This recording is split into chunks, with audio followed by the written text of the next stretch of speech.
Bismillahirrahmanirrahim. Assalamualaikum warahmatullahi wabarakatuh. Terima kasih sudah meluangkan waktunya untuk menonton video ini. Nah, hari ini kita akan belajar tentang sejarah Indonesia kelas 10. Materinya adalah memahami konsep berpikir kronologis, diakronik, sinkronik, ruang, dan waktu dalam sejarah. Langsung saja ya.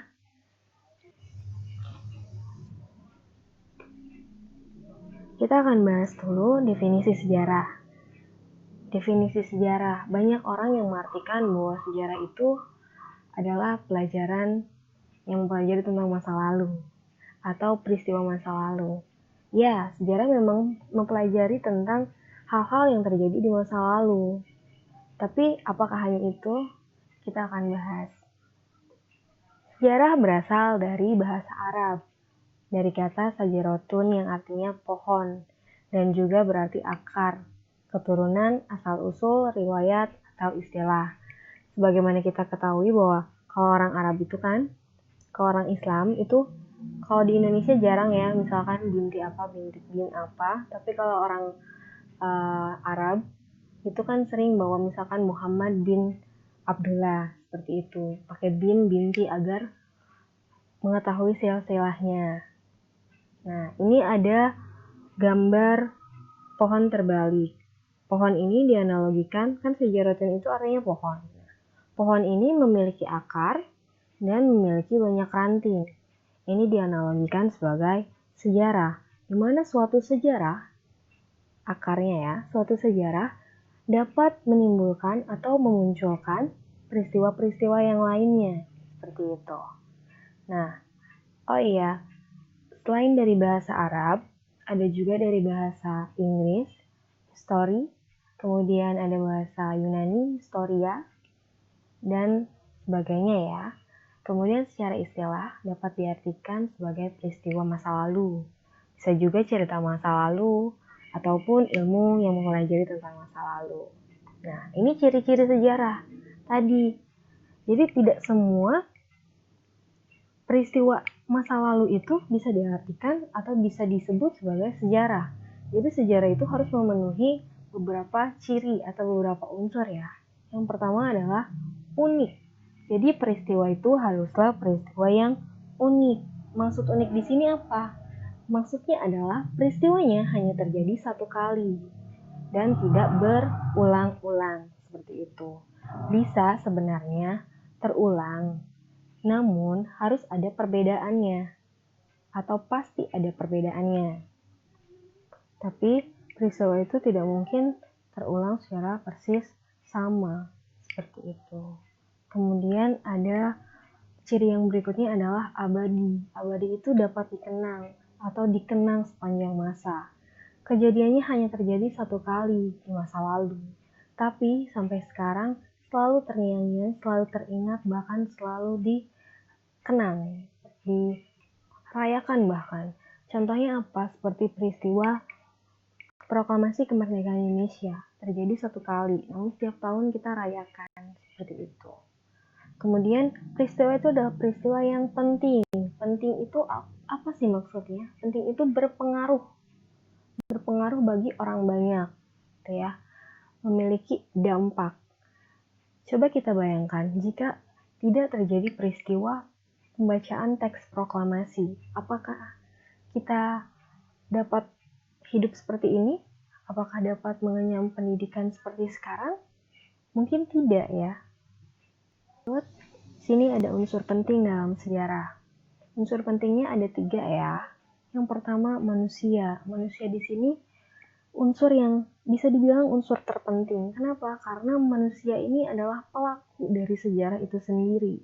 Bahkan manusia ini pula yang mengisahkan sejarah tersebut kepada penerus, gitu, kepada orang lain, kepada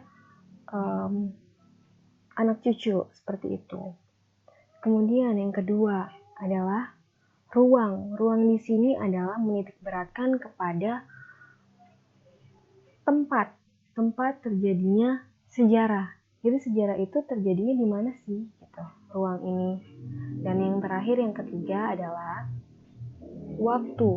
Waktu ini adalah kapan kejadiannya, kapan waktu peristiwa itu terjadi, misalkan tanggalnya tanggal berapa, tahunnya, atau abadnya, seperti itu. Di sini kita akan membahas tentang konsep ruang dan waktu. Bisa dilihat di sini ada gambar teks proklamasi dan juga Bung Karno sedang membacakan teks tersebut ya. Kita bahas dulu tentang konsep ruang. Konsep ruang berarti di sini menitik beratkan kepada tempat terjadinya atau tempat dibacakannya teks proklamasi tersebut. Itu di mana atau proklamasinya itu di mana dibacakannya.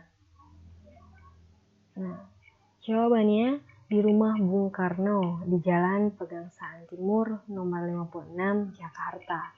Dan jika kita melihat dari konsep waktu berarti kapan terjadinya peristiwa tersebut, pasti tahu ya karena sudah ada pula di teksnya pada tanggal 17 Agustus 1945. Sebenarnya kalau konsep waktu nanti ada lagi secara lebih mendalam mungkin di pertemuan selanjutnya ya. Nah, di sini ada berpikir sejarah. Berpikir sejarah itu ada 3. Ada berpikir sejarah secara kronologis, diakronik, serta sinkronik.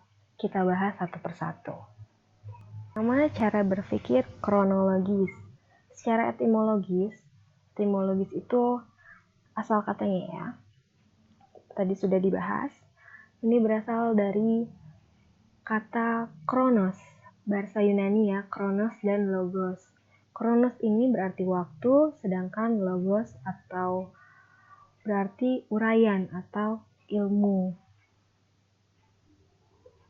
Nah, cara berpikir kronologis ini artinya berpikir secara runtut sesuai dengan urutan waktu terjadinya suatu peristiwa.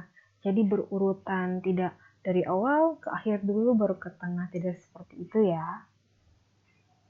Nah, kronologi ini terbagi menjadi, maksudnya pembahasannya ya, terbagi menjadi 2. Ada periodisasi dan juga kronik. Periodisasi itu pembabakan waktu, sementara kronik itu catatan sejarah. Mungkin masih ada yang bingung catatan sejarah itu maksudnya seperti apa. Ya, bisa berupa artefak, bisa juga berupa prasasti, bisa fosil, bisa pula berupa sejarah. Berupa teks sejarah atau naskah sejarah. Contoh di sini adalah kronologi proklamasi kemerdekaan Indonesia ya, kita beri contohnya, ambil contohnya. Di sini bisa kita awali dengan pengeboman Jepang, kronologi proklamasi kemerdekaan Indonesia itu, di mana pada saat itu Jepang dibom sebanyak 2 kali oleh sekutu. Yang pertama terjadi di kota Hiroshima pada tanggal 6 Agustus 1945, dilanjutkan dengan pengeboman di kota Nagasaki pada tanggal 9 Agustus 1945, di mana menyebabkan bahwa Jepang menyerah kalah terhadap sekutu. Dilanjutkan dengan peristiwa Rengas Dengklok, di mana peristiwa ini dilatar belakangi perselisihan atau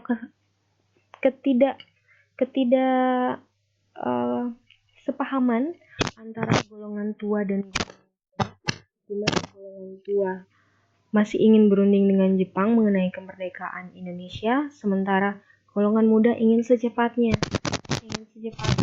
proklamasi kemerdekaan itu dilangsungkan atau dilaksanakan, karena pada saat itu diketahui atau golongan muda tahu bahwa Jepang itu sudah mengaku kalah terhadap sekutu. Jadi kalau misalkan kita atau Indonesia lama untuk memproklamasikan kemerdekaannya, ada kemungkinan kita akan menjadi jajahan sekutu. Akhirnya Presiden Soekarno pada saat itu belum menjadi presiden ya, maaf. Bung Karno dan Muhammad Hatta diamankan di Rengas Dengklok. Itu kemudian dilanjutkan dengan perumusan teks proklamasi oleh Bung Karno, Bung Hatta, dan Ahmad Subarjo pada saat itu merumuskan teks teks proklamasi yang akhirnya diketik oleh Sayuti Manik ya. Pada tanggal 16 Agustus 1945. Peristiwa 16 Agustus 1945. Kemudian dilanjutkan dengan pembacaan proklamasi kemerdekaan Indonesia di Jalan Pegangsaan Timur nomor 56 Jakarta di kediaman Bung Karno, dilakukan oleh Bung Karno dan Muhammad Hatta pada tanggal 17 Agustus 1945. Nah, ini adalah contoh dari berpikir kronologi. Jadi berurutan, runtut dari awal, dari pengeboman, kemudian peristiwa Rengas Dengklok, perumusan teks proklamasi, sampai akhirnya ke proklamasi kemerdekaan Indonesia. Seperti itu. Cara berpikir kronologis ini juga bisa mempermudah kita dalam melakukan rekonstruksi terhadap semua peristiwa yang terjadi di masa lampau dengan lebih tepat ya. Bukan hanya yang tadi peristiwa proklamasi kemerdekaan Indonesia, tapi juga peristiwa yang lain dapat dilakukan analisis melalui cara berpikir kronologis seperti itu. Nah, dengan cara berpikir kronologis ini dapat meminimalisir terjadinya anakronik, menghindari terjadinya anakronik, di mana anakronik ini adalah penempatan peristiwa, latar, tokoh, maupun dialog yang tidak sesuai dengan tempat dan waktu terjadinya peristiwa. Jadi yang tidak berkaitan dengan peristiwa atau unsur-unsur yang bukan merupakan fakta dalam peristiwa tersebut dapat kita hindari dengan cara berpikir kronologis ini. Nah, selain itu, cara berpikir kronologi juga bisa membantu kita agar lebih mudah dapat menghubungkan dan membandingkan peristiwa sejarah yang terjadi di dua tempat yang berbeda, tapi dalam kurun waktu yang hampir bersamaan atau bersamaan seperti itu. Kedua ini ada cara berpikir diakronik. Diakronik ini secara etimologis berasal dari bahasa Yunani ya. Berasal dari kata dia yang berarti melampaui, melintasi, atau melalui, serta kronos yang berarti waktu. Bisa juga diakronik ini diartikan menyempit dalam ruang, tetapi panjang dalam waktu. Jadi berpikir diakronik ini sangat mementingkan proses terjadinya sebuah peristiwa. Seperti itu. Kalau saya beri contoh misalkan peristiwa proklamasi kemerdekaan Indonesia. Nah, tapi kalau berpikir diakronik itu bukan hanya peristiwanya saja, bukan pada saat itu saja, tapi pada masa Belanda pun dianalisis, ditelusuri seperti itu. Ini juga ada contoh lainnya ya. Di sini ada zaman-zaman dan ini tuh pembabakan. Nah, sebelum abad ke-14 Masehi itu zaman prasejarah, kemudian sampai ke zaman reformasi seperti itu. Nah, contoh lainnya bisa membandingkan antara kerja paksa pada zaman penjajahan Belanda yang disebut kerja rodi dan juga pada masa penjajahan Jepang atau Romusa. Ketiga ini cara berpikir sinkronik ya, itu typo. Cara berpikir sinkronik ini berasal dari kata sin dan juga kronos. Sin yang artinya dengan dan kronos yang berarti waktu, sama masih dari bahasa Yunani. Sinkronik ini artinya meluas dalam ruang tetapi pendek dalam waktu. Jadi berpikir secara sinkronik itu kita menganalisis suatu peristiwa dalam intinya saja. Konsep sinkronik ya, menurut Kunto Wijoyo, sejarah akan menjadi ilmu yang bersifat sinkronik ketika sejarah bersentuhan dengan ilmu sosial lain seperti sosiologi, antropologi, politik, dan ekonomi. Jadi, jika kita menulis sejarah berdasarkan ilmu sosial, itu sebenarnya bisa bersifat sinkronik maupun bisa bersifat diakronik ya. Contoh berpikir sinkronik. Jadi kan tadi kalau sinkronik itu lebih ke yang kita gali itu peristiwanya, seputar peristiwanya saja gitu. Jadi di sini contohnya ada peristiwa proklamasi 17 Agustus 1945. Jadi yang kita gali apa saja? Jadi yang berkaitan dengan peristiwanya, seperti siapa yang membacakan teks proklamasinya, siapa yang hadir, di manakah pembacaannya, kemudian kapan pembacaannya, dan lain sebagainya. Jadi berpikir sinkronik ini lebih ke peristiwanya. Jadi lebih mendetail tentang suatu peristiwa. Mungkin untuk penjelasan kali ini dicukupkan sampai di sini saja. Kita bertemu lagi di kesempatan selanjutnya. Sekali lagi terima kasih sudah mau meluangkan waktunya untuk mendengarkan video ini. Selamat belajar. Wassalamualaikum warahmatullahi wabarakatuh.